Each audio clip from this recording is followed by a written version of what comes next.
सुरभि, सबसे पहले मैं आपको बता दूं कि आज सवेरे जब रूस की तरफ से यूक्रेन के 9 इलाके पर हमले हुए हैं तो अब यूक्रेन ने भी पलटवार किया है। हम इस वक्त डोनेत्स्क में ठीक उस जगह पर मौजूद हैं जहां अब से महज 15-20 मिनट पहले यूक्रेन की तरफ से 2 रॉकेट गिराए गए। यहां से महज कुछ ही दूरी पर मैं खुद मौजूद था और जहां यहाँ क्या तबाही का मंजर है वो भी हम आपको दिखाते चले। सबसे पहले देखिए, जो 2 रॉकेट गिरे हैं उसमें एक देखिए जो कार क्षतिग्रस्त हुई है और यहाँ पर जो घर क्षतिग्रस्त हुआ है वो हम आपको दिखाते हैं। मेरे कैमरा सहयोगी अमित को कहूँगा कि वो अंदर आए और अंदर आकर दिखाएं। देखिए, हम इस वक्त डोनेत्स्क में एक घर में प्रवेश कर रहे हैं जहाँ पर महज 20 मिनट पहले, अभी जब मैं मौजूद हूँ यहाँ से 20-25 मिनट पहले यहाँ पर 2 बड़े रॉकेट गिरे हैं और उस रॉकेट का क्या कहर बरपा है, कि कितना इम्पैक्ट पड़ा है वो आपको हम अपने कैमरे के जरिए दिखाने की कोशिश करते हैं।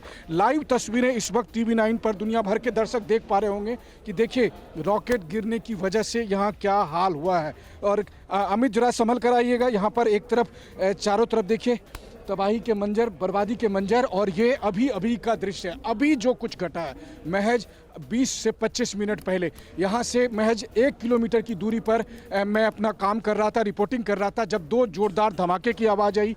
यहाँ के स्थानीय लोगों ने कहा कि हो सकता है कि रूस का एयर डिफेंस सिस्टम एक्टिवेट हुआ होगा ताकि यूक्रेन के मिसाइलों को रोक सके, लेकिन ऐसा लगता है कि इन 2 मिसाइलों को रोकने में कामयाबी हासिल नहीं हुई और इसी वजह से जो यूक्रेन की तरफ से शेलिंग हुई, यूक्रेन की तरफ से जो रॉकेट गिरा, उसकी वजह से देखिए कि ये घर जो क्षतिग्रस्त हुआ। और यहाँ देखिए गड्ढा, कितना बड़ा गड्ढा है, इतना बड़ा सा विशाल सा गड्ढा, समझिए कि एक तालाब बन जाए उस तरह का गड्ढा यहाँ पर बन गया है। यहाँ पर एक बड़ा सा कुआं जैसा दिखाई देता है। अगर मैं कहूँ छोटे तालाब या कुएं की शक्ल में तो ये गलत नहीं होगा।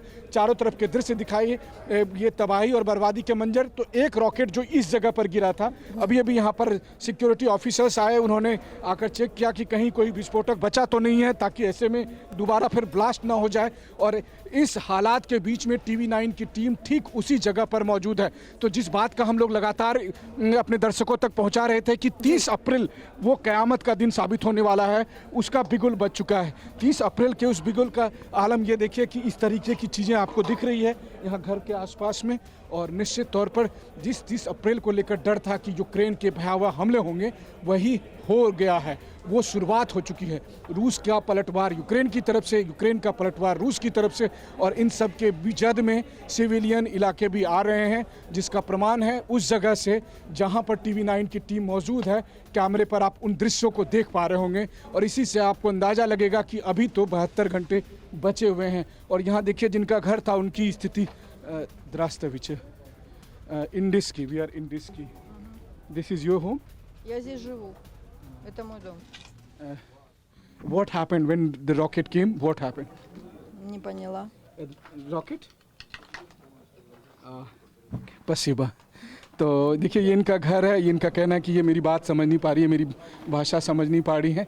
और सुरभि, आप समझ ही सकती हैं कि एक तो पहले से ही ये शौक में हैं क्योंकि, और देखिए बीच बीच में धमाके की आवाज़ हो रही है, लगातार हो रही है, रह रह कर धमाके की आवाज़। और उन धमाके के आवाज़ के बीच में से जो लोग जिनके घर टूट गए अचानक ही, एक ही पल में अगर उसका पूरा घर टूट जाए, छत विछत हो जाए, तो आप क्या समझ सकते हैं कि उनकी क्या हालत होगी। यहाँ पर आसपास आप सिक्योरिटी वाले को भी देख रहे हैं, यहाँ पर सिविल एडमिनिस्ट्रेशन के भी लोग आए हैं ताकि वो हालात का जायज़ा ले सके, और साथ ही वो ये भी देख रहे हैं कि कहीं कोई इसमें हताहत तो नहीं हुआ। अच्छी बात ये हुई कि जहां वो महिला मौजूद थी उसके बगल में रॉकेट गिरा, उनको कोई नुकसान नहीं पहुंचा, लेकिन पूरा का पूरा घर टूट पड़ा है। TV9 पर आज जो तस्वीरें आप देख रहे हैं, आप सोचिए कि रॉकेट गिरने के महज 20 मिनट के अंदर TV9 की टीम डोनबास के इस इलाके में मौजूद है ताकि हम आपको बताने वाले हैं कि 30 अप्रैल को जो स्प्रिंग ऑफेंसिव की बात की जा रही है उसका कितना बड़ा इम्पैक्ट होगा, कितना बड़ा जोरदार हमला होगा। और उनकी एक एक रिपोर्टिंग करने के लिए, एक एक अपडेट के लिए TV9 की टीम इस वक्त ग्राउंड जीरो पर मौजूद है, उस जगह पर जहां पर आपकी हमने कई रिपोर्ट्स देखी है कि किस तरीके से अब आम नागरिक चपेट में आ चुके हैं, बच्चे बुजुर्ग इस इलाके में रह रहे थे जिनके घर क्षतिग्रस्त हो चुके हैं। क्या इस प्लान के सामने आने के बाद डोनबास में ही कुछ ऐसे इलाके हैं जहां पर इवैक्यूएशन कर लिया गया हो, लोगों को किसी सुरक्षित स्थान पहुंचा दिया गया हो, क्योंकि ये पूरा रिहायशी इलाका नजर आ रहा है? बिल्कुल, देखिए ये रिहायशी इलाका ही है, ये चारों तरफ रिहायशी इलाका ही है, लेकिन अगर यूक्रेन के अथॉरिटी से पूछेंगे तो वो कहने की कोशिश करेगा कि यहाँ पर मिलिट्री इस्टेब्लिशमेंट के लोग रहे थे और इसीलिए जो है हमने इस पर हमला किया। लेकिन सच्चाई यही है कि प्रत्यक्ष को प्रमाण किया। देखिए इस समय कैमरे पर वो सारी तस्वीरें सब कुछ बताने के लिए काफ़ी है। बगल में 3 बच्चियाँ हैं, मैं शायद कोशिश करता हूँ अगर वो हम लोग मुझसे बात करें। Drastovich, what's your name? What's your name? Katya. Kashim? Katya. Okay. Do you speak English? No. No? Не. Do you go to school? Да. Да. Which class? 8. 8. 8. Are you scared? Rocket? Я не понимаю. What's her name? Вот так понимаю. What's her name? Девочка понимает. Она Ева. Ева. यवा। तो देखिए 2 छोटी छोटी बच्चियां। और सुरभि, एक बात मैं आपको बताना चाहूँगा, कल रात में इसी तरह के इसी उम्र के 5 बच्चे के साथ एक बड़ा हादसा हो गया। हादसा ये कि ना सिर्फ रॉकेट गिरते हैं बल्कि एंटी पर्सनल माइंस का इस्तेमाल होता है। छोटे छोटे पीपल के पत्ते के आकार के माइंस होते हैं जिसे यूक्रेन हेलीकॉप्टर के जरिए इस तरह से हवा में उड़ाता है और फिर कोई बच्चा उसे खेलने की सामान समझ के उसे उठा लेता है और फिर वो ब्लास्ट होता है और फिर इस तरीके से जो है वो घायल हो जाता है। और ऐसे 5 बच्चे गंभीर रूप से घायल होकर अभी अस्पताल में भर्ती हैं। तो ये हालत है यहाँ पर डोनेट्स्क में, डोनबास में, जहाँ पर कहा जा रहा है कि अगले 72 घंटे भारी पड़ने वाले हैं। यहाँ से बाखमुत ज़्यादा दूर नहीं है, यहाँ से अवदीवका ज़्यादा दूर नहीं है।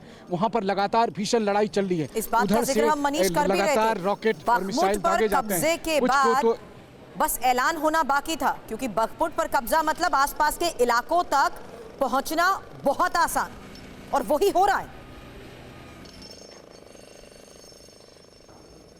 बिल्कुल, देखिए कहा जाता है कि अगर बखमुत और अवदीवका पर रूस पूरी तरह से कब्जा कर लेगा तो डोनेट्स्क को सुरक्षित कर लेगा, क्योंकि फिर उसके बाद यूक्रेन की सेना इतनी पीछे चले जाएगी कि जहां से वो हाइमार्स के या फिर एमालारस के रेंज से वो बाहर हो जाएगी और तब शायद डोनेट्स्क पर इस तरह के हमले नहीं होंगे। लेकिन जब तक डोनेट्स्क पर हमले हो रहे हैं इस तरह के, ये अपने आप में प्रमाण है कि यूक्रेन की सेना भी डोनेट्स्क से ज़्यादा दूर नहीं है, इसीलिए वो यहाँ पर हमला करने में कामयाब हो रही है। डोनेट्स्क के आसमान पर लगातार कुछ देर में धमाके की आवाज़ सुनाई पड़ती है।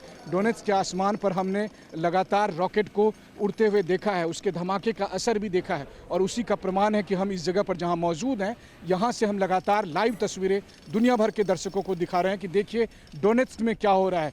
उस दिन जब सबको अंदेशा है कि पता नहीं 30 अप्रैल को क्या होगा, 1 मई को क्या होगा, 9 मई को क्या होगा, लेकिन उससे पहले से ही लगता है ये सब कुछ शुरू हो चुका है। और शुरू किस रूप में हो चुका है, किस कदर हो चुका है, उसका प्रमाण ये तबाही और बर्बादी इसी तरीके से एक ग्राउंड रियलिटी दिखाते रहे, लेकिन प्लीज बी सेफ, क्योंकि जो हालात यहाँ पर बने हुए हैं, आने वाले कई घंटे बहुत क्रूशियल हैं, बहुत सेंसिटिव हैं।